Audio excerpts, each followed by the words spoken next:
So we've proved this lemma. G, our original input, has a feasible flow if and only if our new construction, G prime, has a saturating flow. So to solve the feasible flow problem, to find a feasible flow in this input graph, we simply construct this graph G prime, we run the max flow problem, we check whether the size of this max flow equals capital D, and therefore whether or not it's a saturating flow. If it is a saturating flow, then we've shown how to transform that saturating flow F prime into a feasible flow F for this graph G. So we know how to find a feasible flow F for this graph G if one exists.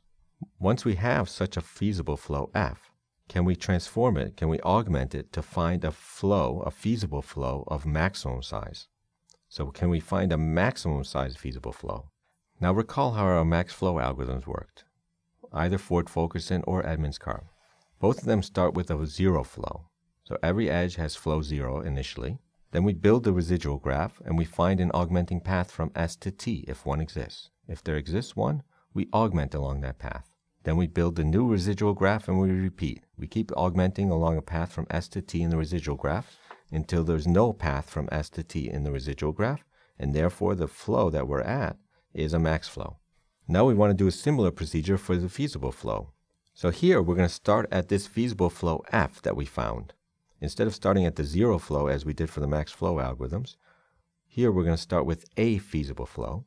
And then we build the residual graph and we try to augment this flow. So we look for a path from S to T in this residual graph and augment along it if it exists. And if none exists, we'll know that we're at a maximum size feasible flow.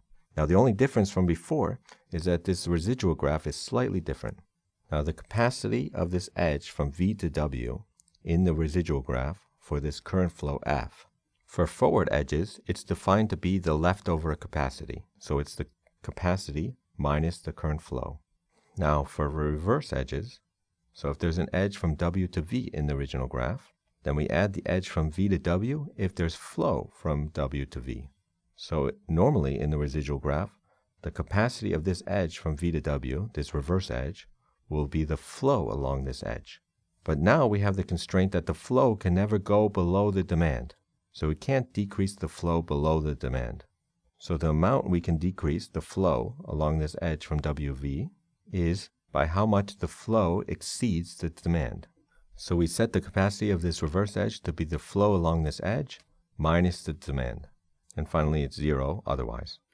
So to find a max feasible flow, we run our max flow algorithm with the following changes. Instead of starting at a zero flow, we start at a feasible flow. And when we're building the residual graph, the reverse edges, their capacities is defined as not the flow along the edge, but how much the flow exceeds the demand.